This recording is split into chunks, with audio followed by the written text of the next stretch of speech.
one reason. The special factors where Nigeria is insecure today is because Nigeria refused to invest in its youth, in its people, when it mattered the most.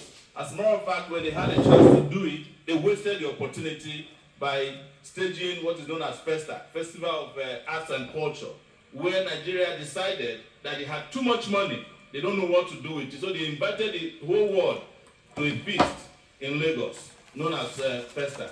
Subsequently, after that, we kept failing our people. And as of today, Nigeria is reaping from what it refused to do. As of today, Nigeria is not only insecure, it has become one of the most insecure countries in the world, in which even its security officers are no longer secure. Last week, the wife of one of Nigeria's top officials in the security sector was abducted. Our president was threatened by bandits and terrorists. And I don't know if he's back in the country, but he left the country at the time the country needed him the most to take care of himself. It is time to take care of Nigeria security by ensuring that we put social security at the back of all policies for the citizens of Nigeria. Thank you very much.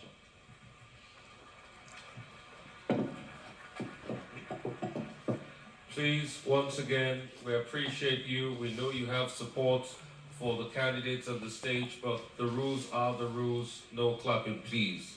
Thank you. Well, like Engineer Yabaga Sani of the African Action Democratic Party to please step forward and give us a summary, of his journey thus far by introducing himself. Yeah. Yes, sir. Your Excellencies, the organizers of this very important engagement, ladies and gentlemen, my name is Engineer Yabagi Yusuf Sani. I was born in Bida.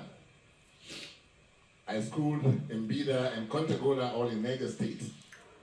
I attended Kontagora Secondary Technical School. In 1974, I got admission into Institute of Technology in New York. After 2 years in Institute of Technology in New York, I transferred to Columbia University, also in New York. While I was in Columbia University, I studied industrial and management, engineering, and operations research. Take note of that because it's very important, it's relevant to why I'm here today. My education prepared me very well to engage effectively with social problems, economic problems, and if you like, political problems. As an industrial engineering that's also studied operations research. When I came back to Nigeria, I got employed, but I got employment with NNPC. That is after my NYC, and I spent about 3 years in NNPC, and I resigned my appointment. I resigned my appointment because I did not like the kind of disorganization I saw in that organization that I believe was a promise of greatness for this country. When I resigned my appointment with NNPC, I founded a company called Fuel Vouchers Nigeria Limited, which was to introduce the cashless transaction beginning from the oil transaction in Nigeria. And like I said, while I was in NNPC, I noticed two things. One was the fact that the structural organization NNPC was not meant to serve Nigerians. And I discovered that I had something that I could do, but I couldn't do it within. So when I left NNPC and I founded Fuel Vouchers Nigeria Limited, I also was able to establish another company that was to introduce the issue of transparency and accountability, which is what we are battling with today. So insecurity, we can't get insecurity in Nigeria if the company that earns the largest income for this country is so arbitrarily managed. So all our problems can be traced to the economic arrangement in this country. It can be traced to the kind of leadership we have had all along. It can be traced to the fact that in the security outfit, we do not have what is called the standard and the policy of application of our, security organization and the method of fighting insecurity. Thank you. Well, thank you very much. Thanks, Engineer Sani. Let's please move on to Professor Peter Umwadi. We would like to hear from you, sir, with regards to your national security plan for Nigeria. Please be reminded that you have 3 minutes. Thank you very much. I thank Arise for bringing me here tonight. My name is Peter Umwadi. I'm the presidential candidate for All Progressive Grand Alliance, ABGA. Now, ABGA puts it this way, that we are starting afresh. And ABGA says that everything we're going to do will rest squarely on social progress. What we mean is that every Nigerian should have the opportunity of getting to the maximum of his or her potential. And then you talk about our country and you talk about insecurity. I've said many times, you don't treat issues of security with kid gloves. What keeps a country going, every other society, are sanctions. When you don't enforce sanctions, you don't expect security, and you don't expect progress. It's been said, my uncle of blessed memory, I like speaking about him, and he's my friend. We talk, and he told me about this story, about a man who said on his first day in office, in power, on a crime-ridden, corrupt security situation, he would invite the head of police into his office and ask him to put his badge on the table and walk out because his job is determined. And he will go down the line to see a worthy police officer and hand over the badge. Because if you fix the police, you fix security, especially in Nigeria. And that's what we need to do. And I tell you this, you can't fix the police when the police are out there collecting bribes on a daily basis. You can't fix the police when there's police checkpoints and army checkpoints and they have civilians attached to them, especially in the southeast, collecting money on their behalf in broad daylight. There's no way you're going to be in the metal to do your work as a security officer. Let's go back to Sparta. He said, a Spartan dies but never surrenders. Spartan, with their exploits in military times, rested on discipline. If you are not disciplined, you can't enforce security. And that is why the things that are happening, and all the old farmers are chased out by bandits who used to hold canes to, head their cows, suddenly got to AK-47, and nobody is taking responsibility for that. And you're talking about security. Okay, sir. Thank you. Thank you so much for your time. We'd like to call on next Priest Adewale Adebayo of the Social Democratic Party, the SDP. You have the floor. What topic? Yes. An overview, your security plan, economic plan, and little introduction. Thank you. I'm Adewale Adebayo. I'm 50 years old. I'm a lawyer, licensed in Nigeria, in the US. I'm practicing in many countries. I'm a chartered arbitrator. And I am the president candidate of the SDP. And by the way, I align myself with the sentiment expressed by Mr. Shogore of the AAC regarding the role of the media. I believe that the media, the way the media helped the fight for independence, the media helped to get rid of the military. The media still has a role to play in helping us to midwife our democracy. And the media should be seen as a catalyst that is allowing ideas to flow. With respect to the security situation in Nigeria, there are two components to it. Security, generally discussed, deals with public safety and general feeling of lack of fear or instability. With respect to public safety, we've made 3 mistakes which we need to correct. One, we have the wrong architecture for crime prevention. We need to ensure that any organ of government that has a power to legislate should have the power to enforce. Therefore, if you see, many of the crimes that we cry about are actually state crimes: murder, kidnapping, banditry. But those states don't have the power to enforce their own law. So we need to deal with that. I'm going to get that right. Secondly, if you look at the journey of our journey into insecurity, the first major one was during the Civil War. We had so many innocent people exposed to warfare. And the army was not careful enough in mopping up the arms. And what happened was that we had armed robbery. And the way military would do their thing, they passed the armed robbery tribunal, firearm tribunal. At the end of the day, we didn't get rid of that. Then, as we're going towards the end of military rule, the military did 3 things. The entire military combined together to weaken the police, because the military didn't want the police to be able to stop them from taking power all the time. So they weakened the police. Shagari tried to address it with Adewusi, with Second Republic, but it didn't have enough time. Second thing that happened was that the army weakened the Air Force. After the scary coups that they were having among themselves, so the army was working to weaken the Air Force. So we don't have the air cover. The third thing that happened was that when we came to civilian rule, the civilians who came also became a little jittery and entirely weakened the entire military without investing in the military. So what I'm going to do is to reinvent the architecture, ensure that at local level and state level, we have law enforcement.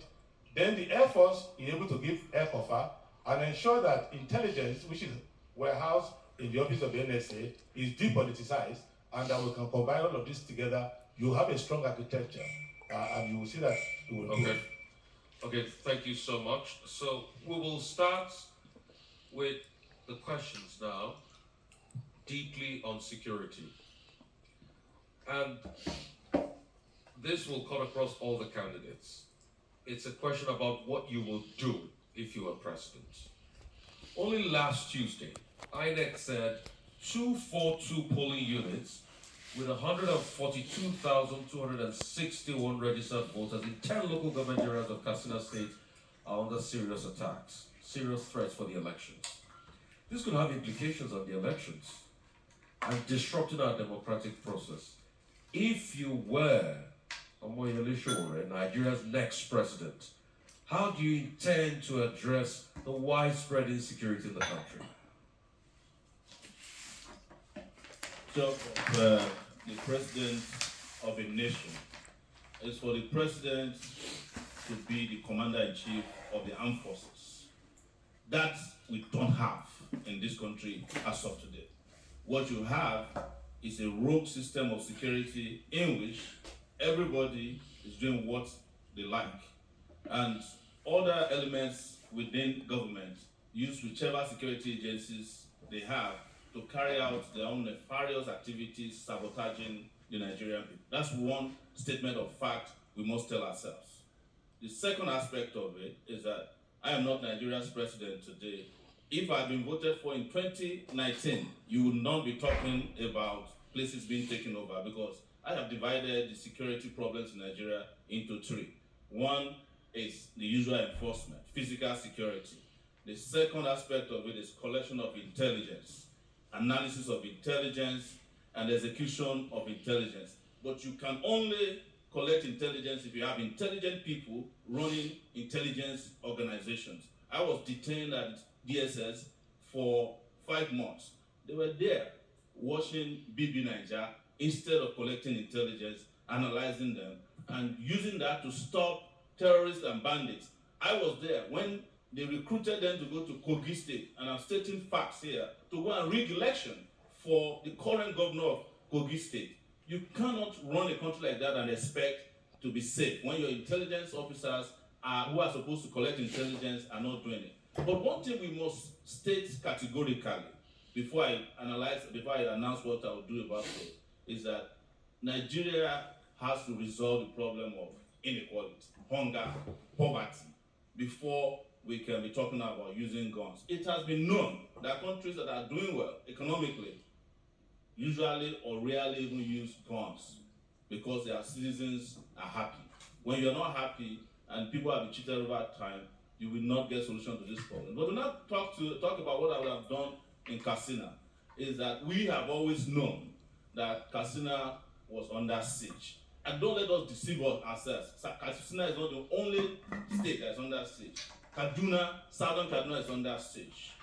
Sokoto is under siege. Zamfara is under siege. The Niger Delta region is under siege. Why are we behaving as if it's only in Katsina that elections will not happen? Let us tell ourselves the truth. I'm not sure that we can have about 25% of the land mass of Nigeria hold free and fair elections in 2023 the way we are going. And it doesn't matter how hard we try. We've spoken to INEC about it. INEC itself is not sure. Ogun State last week, the INEC office was burned down with all the voters' cards there. They said they're going to reprint new ones. Who knows how they're going to go about it? So we have to be proactive in ensuring that these crimes are caught before they happen, and that we have security agencies that are capable of dealing with security, and most importantly, that you have a head of state that is the commander-in-chief of the armed forces, and not the one commanding from the back. Okay. We'll move on to, once again, please, no clapping. Those are the rules. We'll move on to Engineer Yabagasani. Same question. If you were president, what would you do as regards the insecurity in the country? Tell local government in Katsina State and other parts of the country with threats here and there. What would you do? Well, in any government at all, if you don't have rule of law, applied in governance, what you have is arbitrariness, and you have cases of issues like nepotism, corruption, and no matter how effective the government may be, the machinery may be, if you have people having a sense of marginalization, they don't feel that they belong. Take for instance our security outfits today. Unfortunately, it's lopsided in terms of the leadership that you have in the security outfit, and that itself introduces some kind of people not applying themselves in the manner they are supposed to. So, as a president, I will govern with rule of law, and that means that nobody will be above the law, and that will mean that the security agencies will work in a manner that they will share information, they will gather intelligence, they will process it in the manner that it's supposed to process, and it will be applied in order to ensure that when there's an incident, you are able to act effectively. What is happening to us in this country is that, one, there's government, but hardly can you see evidence of governance. And if you do not have issues dealt with dispatch, definitely what you find is a anarchy in the country. So I will be very, very effective in dealing with issues of insecurity. I will deal with the issue of poverty, like Shawale has said. Poverty is one thing that diminishes, the citizens. They will not be able to live up to their responsibilities because security is not just for the agencies themselves, security agencies, everybody's supposed to be involved. And if you don't have information provided by the citizens to the security agencies because there's a loss of confidence, because of corruption that is in the system itself, then what you find is a deteriorating situation no matter how much you try. So poverty has to be dealt with. The issue of people identifying and feeling that they belong is also an important aspect in governance. So I think once I can deal with these two things, then you will be able to tackle the issue of security in this country. Thank you so much for your time. Next, we move on to Professor Peter Omerdi of the All Progressive Grand Alliance, APGA. INEC has said 242 polling units with 142,261 registered voters. We also had the case of Belkuta, INEC Center attacks all over the country. As Commander-in-Chief, Professor Meadi, what would you do? Thank you very much. That is the word, as Commander-in-Chief. I don't know why anyone wants to become president and then begin to delegate powers that he has gotten in a vote that he has won. If I'm president, I'm going to stick myself into the work, and I'm going to get those reports directly, and I'm going to find out what is going there on a second-to-second basis. That is very important. That's why I say it's about the layout, it's about the discipline, it's about the structure of security that we have in the country, but most importantly, it's about the leadership. That is why you see all over the world, one leader is in a very important event overseas, and something happens in his home country. He aborts that visit overseas, gets on the next plane, and gets home. Because he has to be in direct contact with what is happening in his home country. And that is the only way to get these things done. Because there are a lot of buck passing, if you understand what I'm saying. People always shift blames in our country. People always find who didn't do what right. But is that what I'm going to listen to as the Commander-in-Chief? No, I want results. And I give you a time to get it done. And I'm there waiting for you to bring back your report to me. And everybody will have to prove his pay at the end of the day. So, you see, because I said it before on a television interview on Arise, that I do not know why a policeman will run away from an armed robber. The anchor said to me, because the armed robbers are better armed than the police. And I pushed back. Why should the armed robber be better armed than the police? That is the issue. You don't do such a thing. So you have to get your act together and make sure that, in other words, there is one state. If the state does not prevail, it has gone under. Nothing should stop elections or whatever activity from going on in any part of the country because somebody has seized that place and has, been shooting guns and burning places, and then you won't take the activity you have. In fact, overseas, I've seen them cut down the White House at the end. It wasn't accessible to tourists as it used to be, but you could see the extent of it. Here, the police formations across the country have been blocked entirely. In Oka, you have to go through the village to get where you are going, because that is extent of fear that even the security officers have. Thank you so much, Professor Peter Mbedi, for your time. We move on to Prince Adewale Adebayo of the Social Democratic Party. With all the challenges we've got in Nigeria as regards insecurity, it's staring at us in the face like I disclosed that elections, holding elections might be difficult under this security climate. 242 polling units in Katsina and other parts of the country. As Commander-in-Chief, this was brought to your notice. What would you do? First, as Commander-in-Chief, I am the one to bring it to the notice of INEC, not INEC bringing it to my notice. I'm in charge of security, for God's sake. The first thing we need to know is that the political elite, they are very good with scaremongering. They like to frighten you anytime the election is coming. They are turning somewhere, that's just arson. A state has a commissioner of police, director of state security, fire service, commander general, whatever. That is that's a local issue for them. Because if you are having arson of that magnitude, intelligence will catch up with you. Even those days, the native authority police will handle that immediately. Insurance company, people who go after arsonists, even insurance company. So what is happening here is this. You can have elections and somebody is put there and it doesn't end up forming a government. Remember that recently we had 6 months in which after swearing in, there was no cabinet. What is happening is that even when the cabinet is set up, It's just a nominal cabinet because they don't do the function.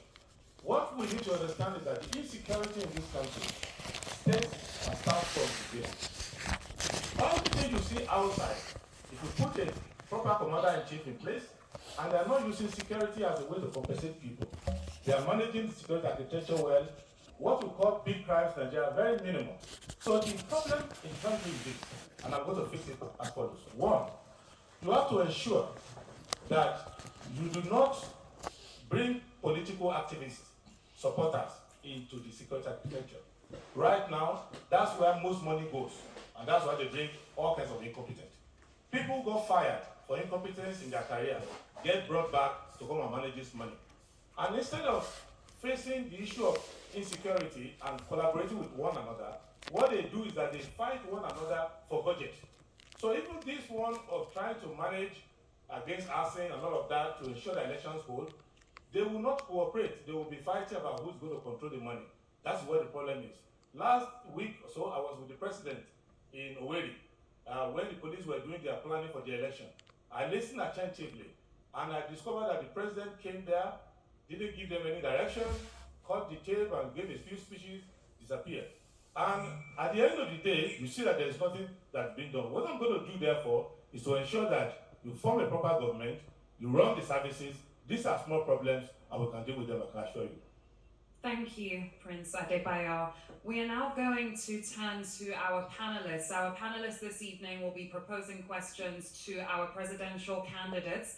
Candidates, please note that for this round you have 2 minutes to answer the questions given to you by the panelists. And we will start off with Mr. Waziri Adio, a journalist, policy expert, and founder of Agora Policy. Mr. Waziri, over to you, please.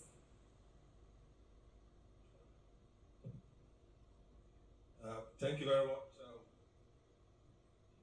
This question is for all the candidates. I heard the policy think tank called Agora Policy, and they released a report on understanding and tackling insecurity in Nigeria. And that report identified the drivers of insecurity in Nigeria. Some of the things that it identified as the drivers include inappropriate security architecture, easy access to arms and drugs, porous borders, and grievances and so many other things. So as Commander-in-Chief, what will you do to address specific things that you're going to do to address the drivers of insecurity in Nigeria? Thank you.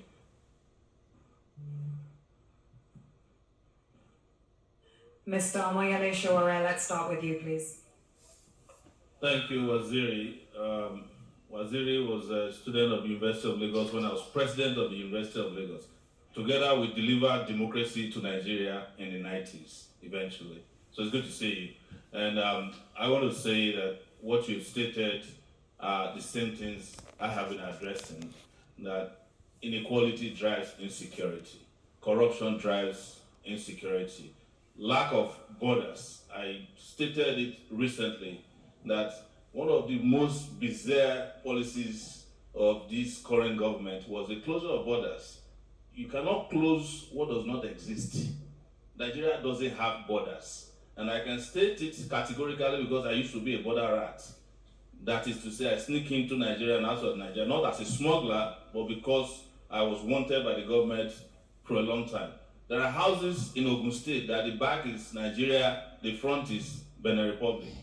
Just walk through, you are in Nigeria. Walk back, you are in Benin Republic. So you don't have a homeland security strategy. And the reason why our security architecture is not effective is part of what we've been saying when you put incompetent people to manage a country of 200 million people, which is not based on their experience or competence in these very important areas. The result you get is what we have now.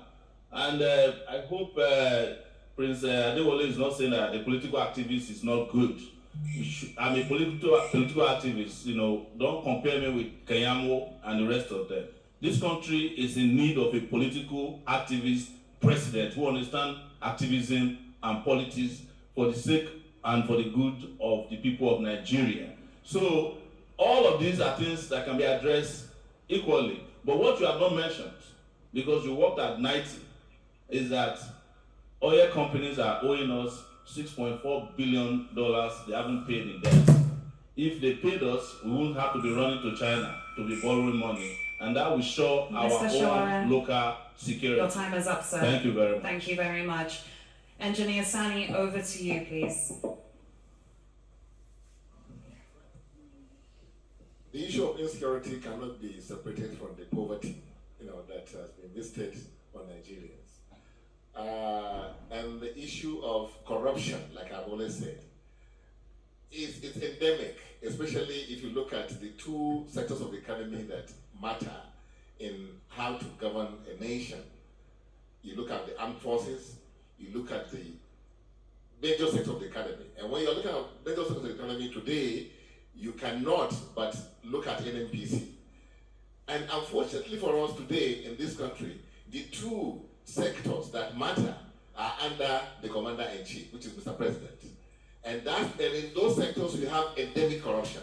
So even the money to now fund the security outfit so that they can be effective is stolen, in a manner that you wonder whether these are Nigerians, whether they even understand the fact that there is God and they will account, after they finish their time here. And what I'm saying is that you need to have a working security architecture. You have to have a policy. You have to have the standards of application of your policy. To do what? One is to avoid risks, to identify threats, and then to take action when there's an incident. That is missing in Nigeria's security outfit. And it's missing because of corruption.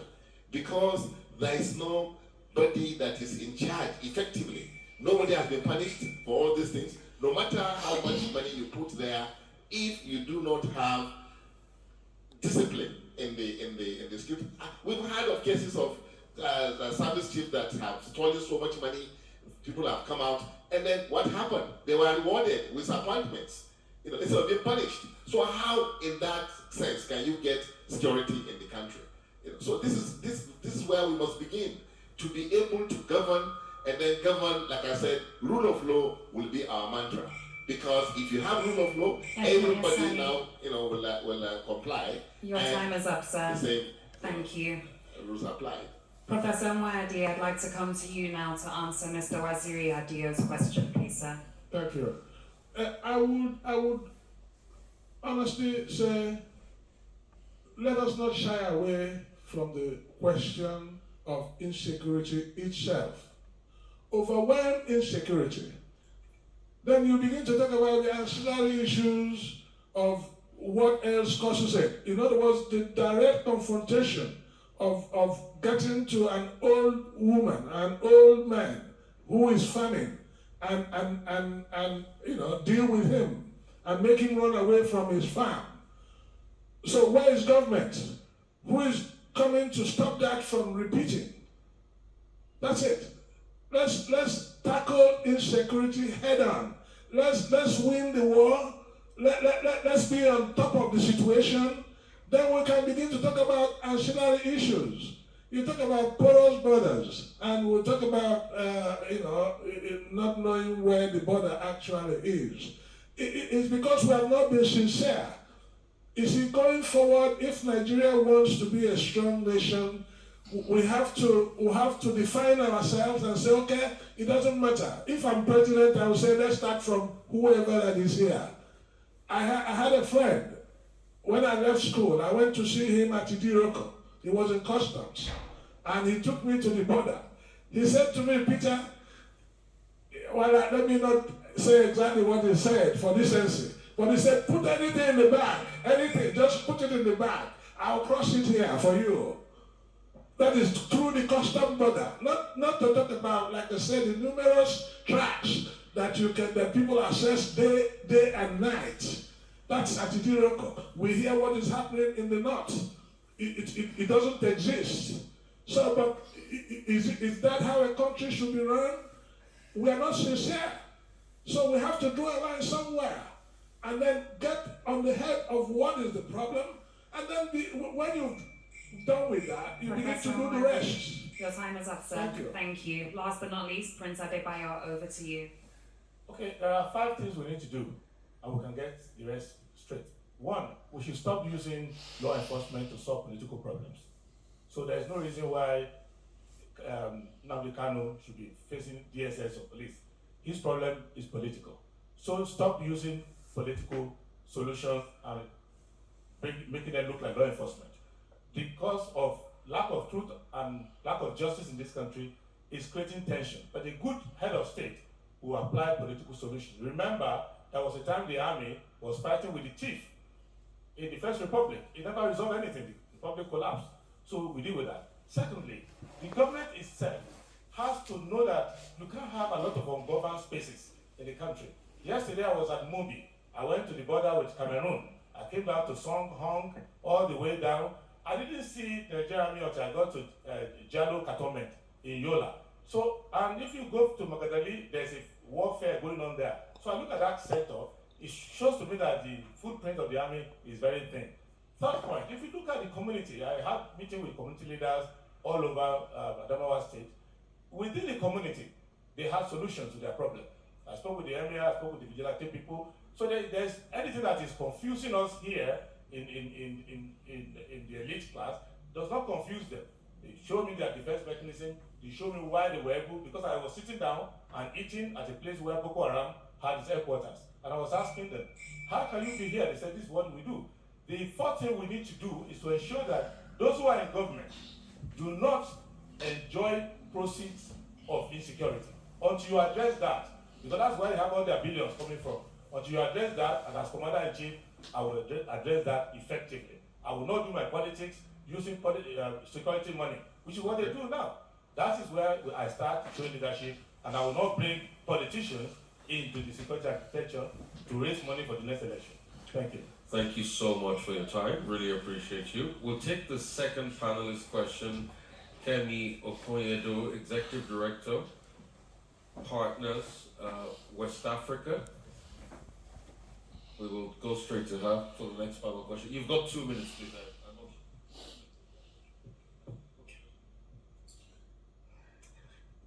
From all that we've said, it seems like the security architecture as we have it is quite limited. And we're seeing the impact of that.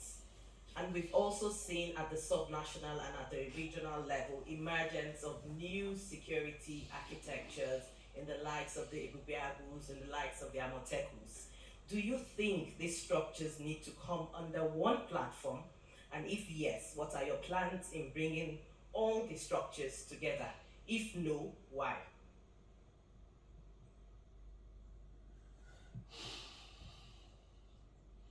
Thank you. Mr. Omoyelishore, you go first. Thank you. We do not need to bring any security architecture that's extra-legal at this point under any umbrella. I think what the states are telling us is that Nigeria is ripe for that restructuring we've been asking for. And because we delayed it, governors are acting on their own. But the creation of sometimes rogue security units will never help Nigeria. So what I would encourage us to do, and what I want to do, is to junket the 1999 constitution created by the military. Let the Nigeria nation create its own military, its own constitution that is not a fraudulent document as we have now. And that constitution will address the issue of state police, address the issue of local government police, address the issue of even campus police. Every of these units should be able to have their security units. Where I live in the US, the town where I live is not up to 3,000 people. They have their own police with 7 vehicles. I'm sure they probably have more vehicles than some state police commands in Nigeria.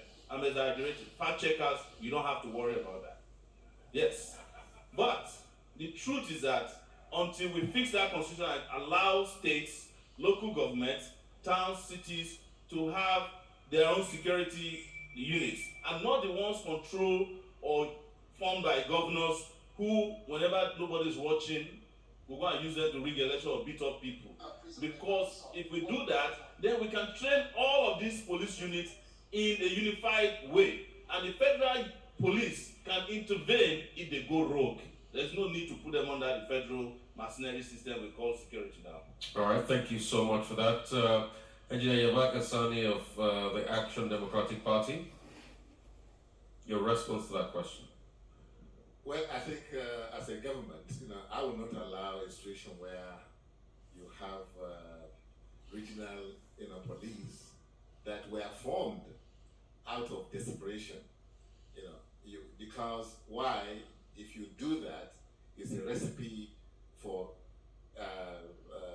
disembankment of the country itself, because this security outfit came out of frustration. It's not something that was discussed on the basis of the need to have it as a nation. So I will not allow that to happen.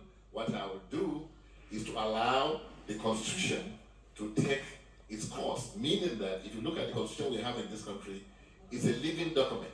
The National Assembly members are supposed to, whenever the need arises, do the needful, which is to either look at the exclusive list of the Constitution and take what does not belong there anymore because of the time that has passed and things have changed, and put it on concurrent list, like the state police we are talking about.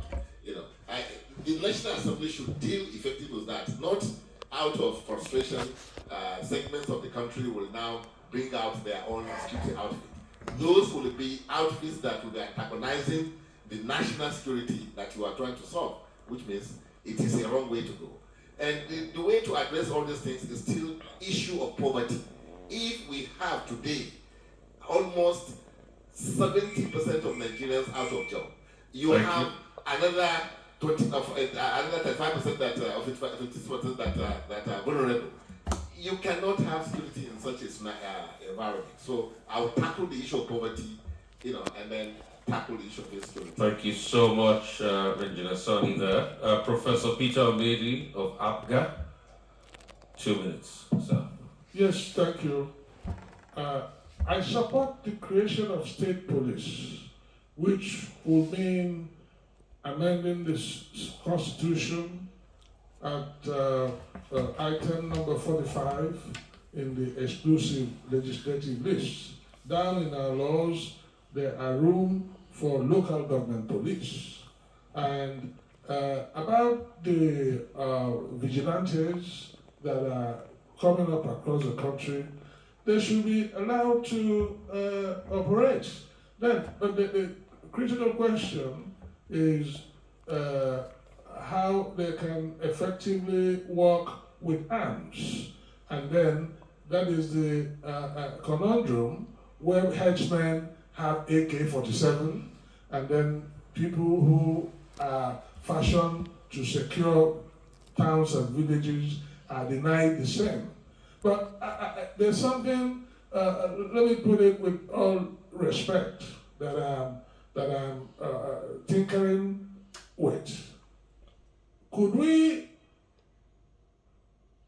give military training to people going to youth service corps 8 months out of 12 months and begin a regime to beef up our people? We are a bit too docile, and when they think they can take us for anything they want, then they can storm your home. But if you know there's a young man here who has been through military training for 8 months in his youth service, you'll think twice about getting into that house. And then we'll begin to become a better, a more strengthened society. Okay. I have more minutes. So that's where I'm looking at.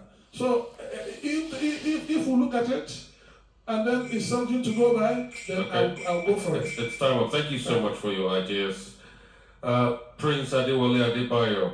And before you answer, please, we'll take 2 questions from the audience for gender balance, male and female. Please, when we come to you with a microphone, no long narrative, no long explanation.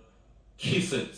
Keep it short and simple, straight to the point, a minute each. Then we'll come back to the panel here to answer them. Please, get ready. Thank you, sir. Let us not run away from forming a government. At the federal level, There is an existing constitution that I'm going to swear on May 29 to uphold. Within that constitution, I have all it takes to eliminate crime. And the two steps to take to eliminate crime is to eliminate crime within government. That is the hardest thing to do in Nigeria. One of the reasons why we don't have an efficient police system is that if we had an efficient police system, half of those who are in government will be in jail. So it is not in the interest of government as it is today to have an effective police. But they need the police for VIP protection. So I will make that difference. Now, if you remove criminality from the street, I need to create ad hoc mechanism to deal with it will not arise. If there were no herdsmen killing farmers and no farmers retaliating by rustling cattle or killing cattle, there will be no crisis in the land. So the first thing for me as president is to ensure that I deliver the federal mandate. The second stage is for long-term peace of the country, is to talk to Nigerians, especially those in parliament at the federal and state level, to see where we can create a system where the policing is done at the level closest to where the crime is. There is no reason for someone who lost his cattle in Funtua to have to come to Abuja to seek police help. Or somebody in Okiogun who is a farmer who is being attacked by a herdsman to come and call the IG of police in Abuja. We deal with that. But the most important thing happening in this country today is that law enforcement and rule of law must go away from the hand of the government to a police and judicial system that is independent of the government. And that's the mechanism that I'm going to put in place. Thank you very much to our presidential candidates for your responses to the panelists' questions. We are now going to turn to the audience, and the audience are going to pose questions to you. Please note that, again, you have 2 minutes to answer the audience questions. We'll start off by taking 2 questions. We'll come to you for your responses, and then we'll go back to the audience for another 2 questions and back to you for your responses. Audience members, hands up if you would like to ask questions to the presidential candidates this evening.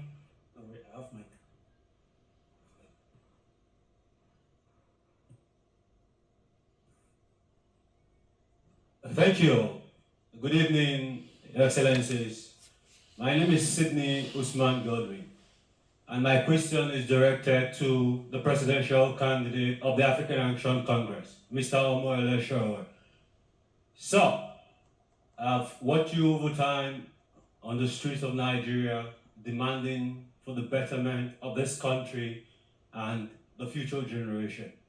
And importantly, in tackling insecurity, it's well-founded education. And I've heard your claims over time on ways to fund education.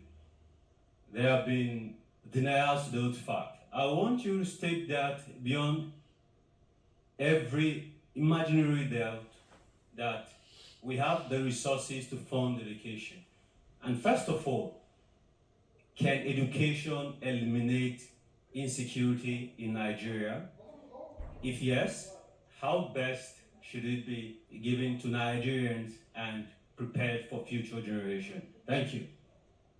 Thank you, Mr. Sowore. Just hold on for a moment. You'll answer that question in just a minute. We'll take one more question from our audience this evening before we get answers, please. Thank you. I'm privileged. My question goes straight to the first.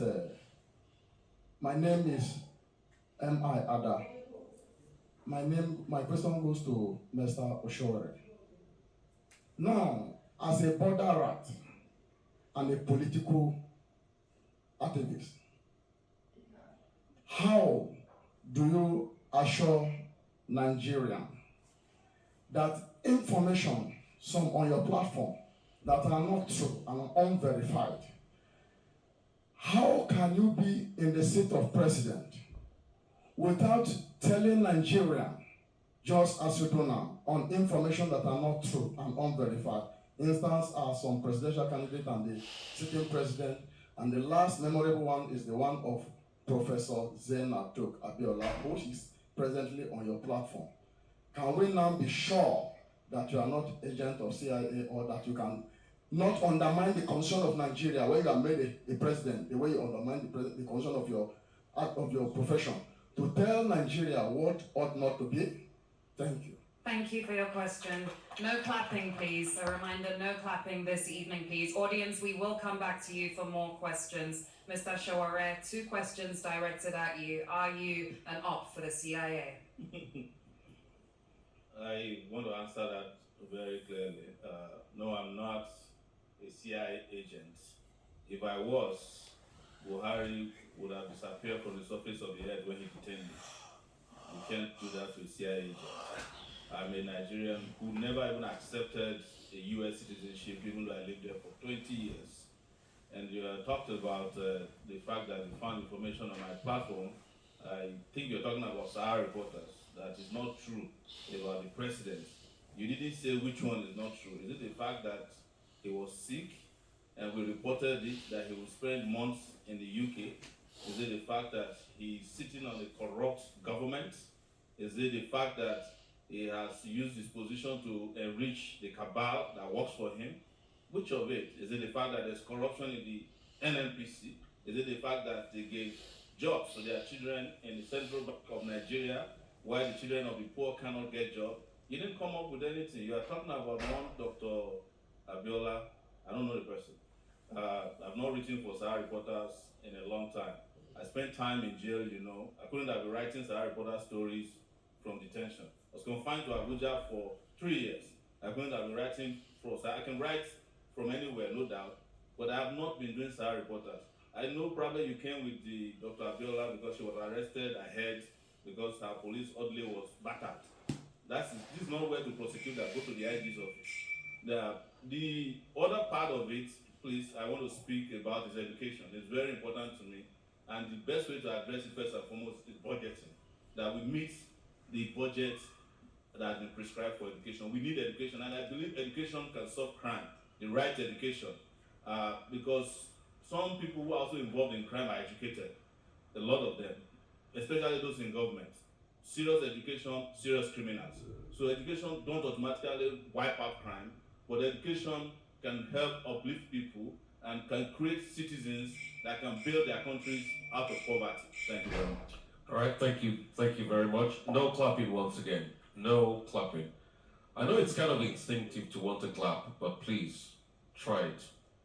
No clapping. We'll take more questions. Preferably now, we'll like the ladies. We'll take 2 questions from the audience, preferably the ladies. Do we have any lady in the house? So let's put the rolling microphone round, and we take these questions. Good evening, everyone. My name is Omolola Pedro, and my question is directed at all the candidates seated there. Considering economy, like we are discussing today, and security, what exactly are the plans in place in relation to the female gender? Apart from economic insecurity or social insecurity, we also know that the female gender most of the times are targeted by violent people. Most of the time, the female gender suffers insecurity just because they are females. What are the plans, or what is the plan you have to ensure that females, particularly considering the level at which we suffer insecurity in the country, what are the plans you have? Thank you. Thank you so much. Very good question there, I should say. Can we take another one? Another female. We've got preference for them. For balancing sake. Ladies, we want to hear from you, please. We got another one. Please, who is pushing the mic around? Okay, we'll take somebody else if we don't have a lady. I can see somebody out there raising his hands. Yeah, we'll come to him. Thank you. Are you with me now? Yes, sir. Go ahead. Thank you very much. My name is Dr. Alex Mayanga, MNI. My question is for all the presidential candidates. I've taught over the years that some Nigerian presidents have two jobs. One, they are the president of the country. Second, they step down to become ministers. For instance, Minister for Petroleum. I want to know, by the time you get into the office, would you still maintain these two jobs? Thank you. Thank you very much for that. So we go through all the candidates, 2 minutes each once again. Please, audience, no clapping. We'll start with you on Mr. Omoyele Sowore and we terminate at Prince Adewale. Okay, he just finished answering, so let me come to the extreme. Prince Adewale Adebayo, you should start first. Okay, with respect to the female question, we have to have equality. And the way to have equality is to have a system that doesn't look at your gender to start with, so that opportunities are given equally. Second is to have a way to create equity. Equity is that in some areas the women have been disadvantaged over time. So with respect to, for example, school enrollment, opportunity for job, flexibility in the workplace, and ensuring that women, crimes that are towards women, violent crime, sexual crimes, exploitation, those ones are given emphasis. But the clear thing to do to make the women comfortable is to have a government where you don't feel denied of anything because you're a woman. So I need to let us understand that. With respect to the president who stepped down and become Minister of Petroleum, the problem is that those who have done it, they don't even do either of the job. They don't do the president job, they don't do the Minister of Petroleum job. Otherwise, if you did your job as president, you are automatically minister of everything. So you will supervise everything. But if you look at it, it's because of the way the politics is designed. They go for where the money is, the juicy thing, where it goes. So whoever produces the Minister of Petroleum, CBN governor, finance minister, somebody in charge of security, is controlling 90% of the money in the government. So if it was a school start dropout, you will see people going to their house to worship them.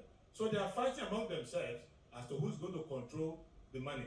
But effectively for me as president is to make sure that I have top people who can manage each sector. And for petroleum, I know about 70 or 75 people who are very good and who are patriotic, who will manage it very well. So are other sectors. Thank you so much. We'll come to you, Professor Omedi. Thank you. Gender issues are sensitive and we ought to look at them. And even in the Constitution, as Section 42, it talks about freedom from discrimination, but that is far from what you see in reality. And then we'll talk about a 35% employment rate in government, even by the Nigerian gender policy.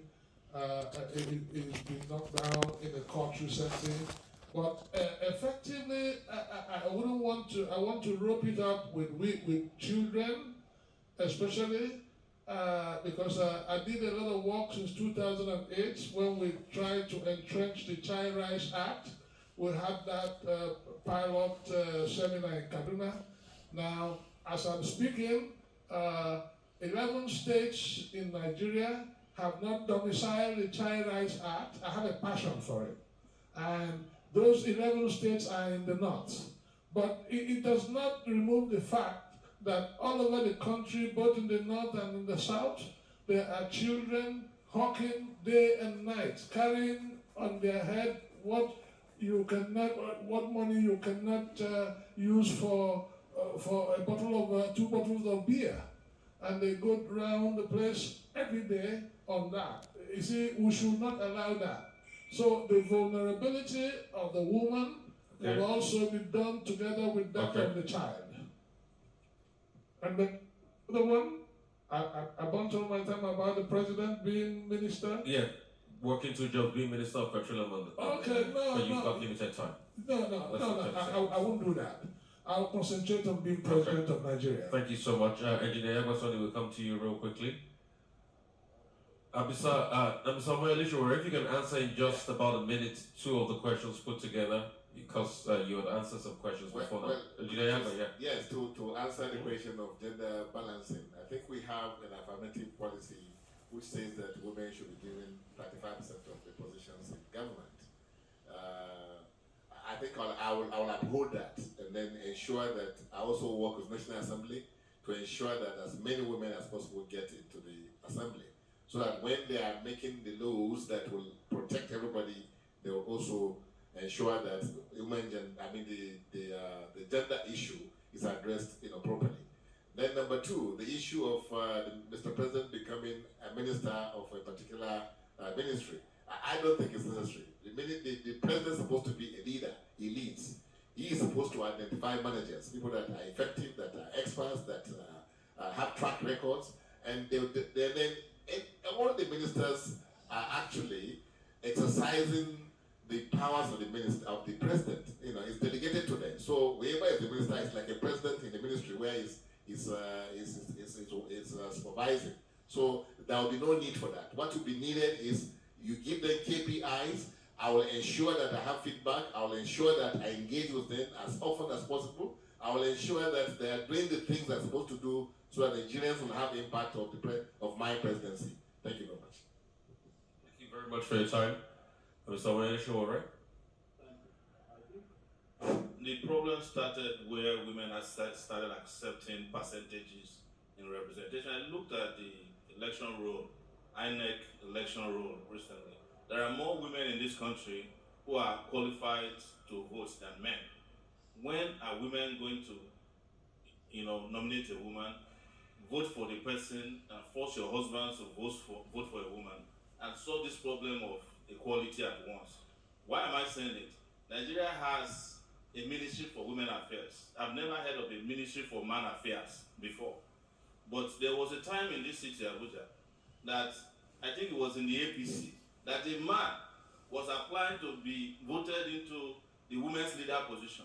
In Adamawa State, a commissioner of women affairs was a man under Bindo. So we have domesticated the idea of discrimination against women, and women have accepted it for too long. Let them rise up and stop accepting 35%.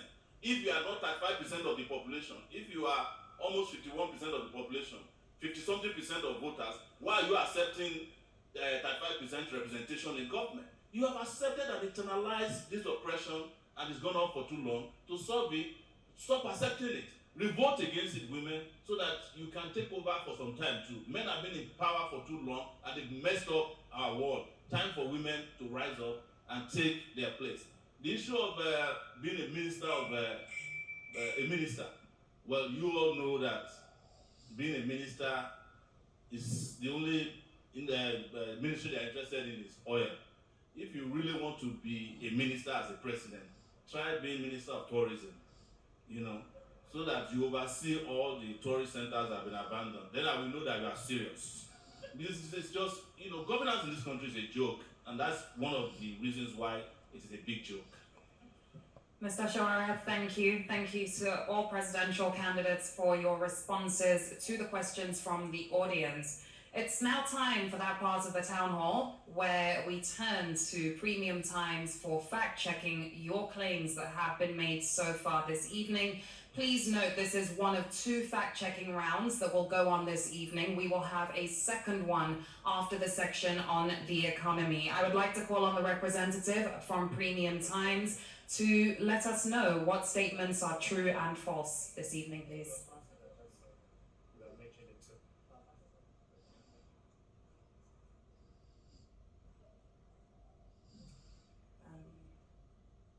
Okay.